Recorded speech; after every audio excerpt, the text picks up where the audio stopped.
cerita. Hai, nama aku Aldi. Di sini bakalan ngebacain kalian konten-konten storytelling ataupun cerita-cerita horor yang bakalan aku bacain buat teman-teman semuanya, baik itu berdasarkan kisah nyata maupun fiksi yang beredar di Twitter secara tweet dan juga platform-platform lainnya. Dan buat kalian yang suka dengan konten ini, boleh di like, komen, dan juga subscribe. Dan juga jangan lupa untuk bunyiin lonceng notifikasinya agar kalian tahu kapan video-video dan konten-konten aku diupload. Dan tanpa berlama-lama, mari kita mulai cerita yang pertama. Pejamkan mata, dengarkan dengan seksama, dan mari kita mulai ceritanya. Untuk cerita yang pertama ada dari pendaki Budiman. Ini sebuah tweet dari Twitter. Nama penulisnya udah aku cantumin di bawah ya. Bisa kalian lihat langsung kalau ingin baca langsung. Dengan judul Perempuan di Kalimati. Dan di sini aku bakalan mengganti kata aku sebagai penulis menjadi Andi. Jadi cerita tokoh utama kita kali ini bernama Andi. Pendakian ini teman-teman dimulai pada bulan Juli tahun 2012, tepatnya beberapa hari sebelum puasa. Andi sendiri berangkat seorang diri dari Jogja sampai akhirnya nanti bergabung dengan 2 orang temannya dari Surabaya. Andi tiba di Surabaya sangat pagi, mungkin sekitar jam 6 pagi, dan dijemput oleh kedua temannya untuk melanjutkan perjalanan ke Ranupani dengan sepeda motor. Tak lupa, Andi juga memastikan lagi pesanan, yaitu peralatan lengkap dan logistik, dan juga berbagai makanan lainnya. Dan yang teristimewa bagi Andi yaitu mie gelas. Kenapa mie gelas? Karena beberapa minggu sebelumnya Andi baru saja turun dari Gunung Merbabu untuk membawa tamu dan mereka punya logistik pribadi. Sebuah mie gelas yang benar-benar bikin Andi ngiler. Tapi Andi tidak enak kalau harus meminta makanan dari tamu tersebut. Ya jadi begitulah, pendakian kali ini benar-benar hanya untuk menuruti keinginan Andi makan mie gelas menggunakan gelas seng di gunung. Waktu menunjukkan pukul 13 waktu Indonesia Barat ketika Andi dan teman-teman tiba di Ranupani yang jadi titik mulai pendakian. Beres mendaftar, Andi dan teman-teman pun langsung bergegas untuk memulai pendakian dengan target tiba di Ranu Kumbolo sebelum gelap. Karena kami bertiga benar-benar malas berjalan di malam hari, pendakian menuju Ranu Kumbolo pun berjalan cukup lancar dan mereka tiba di Ranu Kumbolo sekitar pukul 17 waktu Indonesia Barat. Randi langsung berkeliling untuk mencari tempat beristirahat sekaligus mendirikan tenda dan teman-temannya menyiapkan menu istimewa pesanan Randi, yaitu mie gelas. Disinilah masalah yang bermula. Ternyata teman-teman Randi lupa membawa garpu. Dan entah apa yang merasuki Randi waktu itu, bisa-bisanya Randi marah dan hanya karena hal sepele seperti itu. Padahal teman-temannya juga sudah berusaha untuk mencari pinjaman garpu ke tenda-tenda pendaki lain di sana. Tapi memang sialnya tidak ada satupun yang membawa garpu.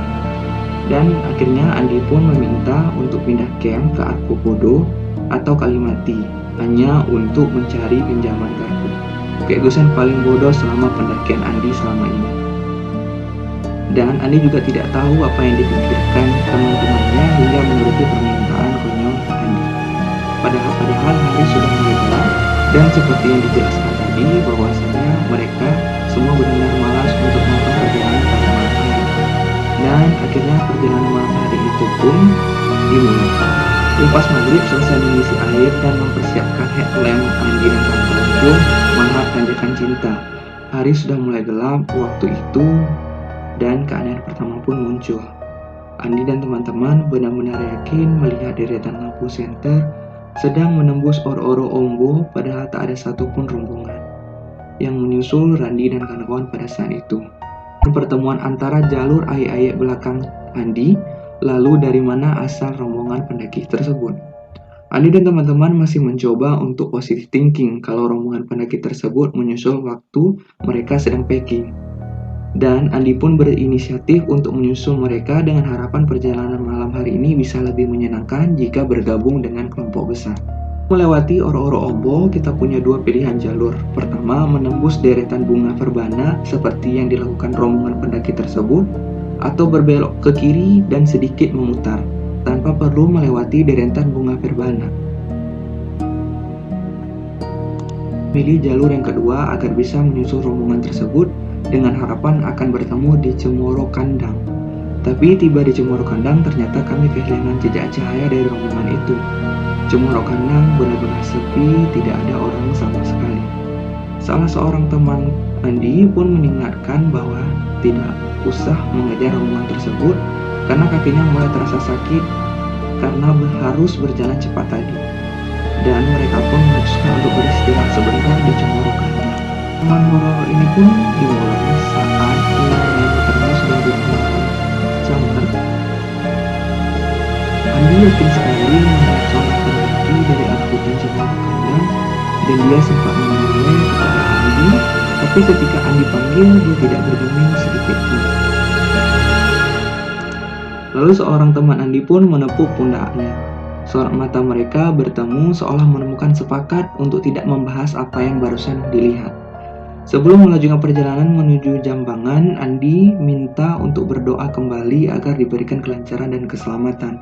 Lalu mereka pun pergi meninggalkan pos Cemoro Kandang. Kengerian perjalanan dari Cemoro Kandang hingga jembatan waktu itu tidak pernah bisa Andi lupakan sampai hari ini.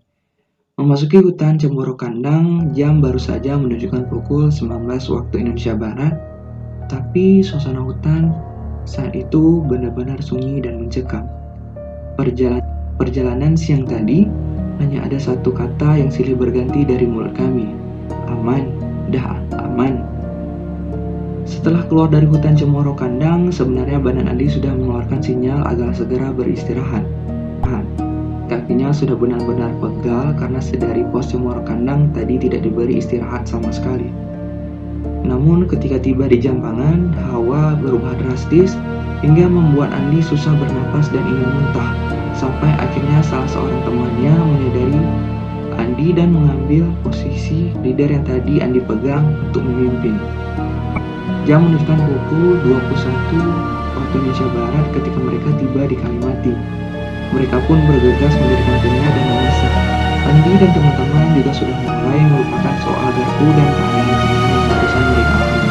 Kegiatan memasak dan makan bersama pun benar-benar memperbaiki keadaan. Jejer-jejer pun mulai keluar lagi. Sesi curhat colongan pun dimulai bersama dengan disediakannya secangkir kopi. Ya, kondisi malam itu pernah memulai kegiatan tamu. Andi mendengar suara sayup-sayup di luar tenda. Ketika Andi mendengar suara tersebut, dia bergegas membangunkan teman-teman, tapi tak ada satupun dari mereka yang terjaga. Andi pun membuka tenda dan mendapati seorang perempuan mengenakan jaket berwarna biru, rambutnya sebahu sedang berdiri di depan tenda mereka. Andi tidak bisa melihat raut wajahnya dengan jelas, tapi sosoknya benar-benar nyata. Saya boleh minta air panas? Kalimat kedua yang Andi dengar dan benar-benar jelas dan sangat nyata. Andi pun mengecek air di termos yang ternyata masih cukup panas karena baru Andi isi ulang sebelum tidur.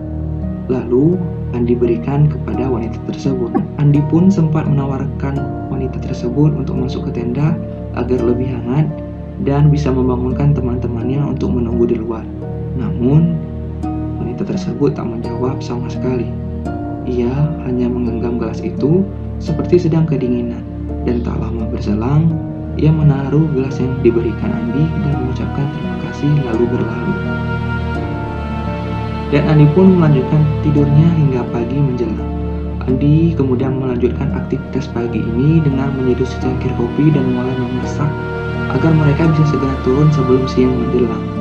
Andi sepakat untuk tidak membahas dulu soal kedatangan perempuan malam itu agar ia meyakinkan bahwa dirinya adalah bagian dari anggota kelompok tenda sebelah yang tidak bisa tidur karena kedinginan yang sungkan membangun teman-temannya. Lalu ketika sedang asik memasak, betapa terkejutnya Andi ketika mendapati sebuah garpu tepat di tempat wanita salam itu duduk. Tidak menceritakan kejadian tersebut pada teman-temannya, sampai akhirnya ketika turun, Andi mengeluarkan garpu tersebut di Ranu Kumbolo ketika mereka beristirahat makan siang. Sempat terjadi perdebatan pada waktu itu, teman Andi meminta untuk meninggalkan garpu tersebut. Menurutnya, kita tidak boleh membawa pulang apapun dari gunung. Tapi Andi bersikeras jika garpu ini ditinggal malah bakal jadi sampah dan Andi masih membutuhkannya. Paling tidak sampai mereka tiba di Ranupani. Akhirnya temannya pun mengalah dengan sebuah syarat. Jika terjadi sesuatu pada kelompok mereka, Andilah yang harus menjadi orang yang bertanggung jawab. Perjalanan turun menuju Ranupani benar-benar lancar tanpa suatu halangan berarti. Sore hari mereka sudah tiba. Jalanan turun menuju Ranupani benar-benar lancar tanpa suatu halangan berarti. Sore hari mereka sudah tiba di Ranupani dan mereka sepakat untuk melanjutkan perjalanan ke Surabaya esok pagi. Malam di Ranupani pun mereka habiskan untuk membahas kejadian yang mereka alami sepanjang jalan Cemoro Kandang menuju Jambangan. Masing-masing bercerita apa yang mereka rasakan. Ada yang melihat wanita yang sedang berjalan di belakangnya sepanjang jalan Cemoro Kandang menuju Samangan. Namun karena sweeper tidak merespon apa-apa soal kehadiran sosok tersebut, dia pun hanya bisa berjalan tanpa berani menoleh dan membahas hal tersebut. Sweeper dia beberapa kali mendengar suara seperti laguan asing yang belum pernah didengar sebelumnya, dan hingga mereka tiba di Jambangan, dia tidak pernah menemukan sumber suara tersebut. Ada rasa senang ketika malam itu mereka memutuskan untuk menginap satu malam lagi di Ranupani. Nah, Andi jadi punya kesempatan untuk menunggu wanita malam itu untuk turun. Tapi hingga pagi datang, mereka tidak pernah bertemu dengan sosok wanita tersebut, dan garpu yang ditemukan itu pun hilang setelah mereka tiba di Ranupani. Dan itu dia teman-teman, satu buah cerita dari pendaki Budiman, sebuah thread horor yang diposting melalui Twitter dengan judul Perempuan di Kalimati. Buat kalian teman-teman yang suka dengan cerita ini, boleh di like, komen, dan juga subscribe. Dan untuk kalian yang punya cerita horor, boleh tulis di kolom komentar di bawah. Nanti cerita yang terpilih bakalan aku bacain. Jadi, sampai jumpa di cerita-cerita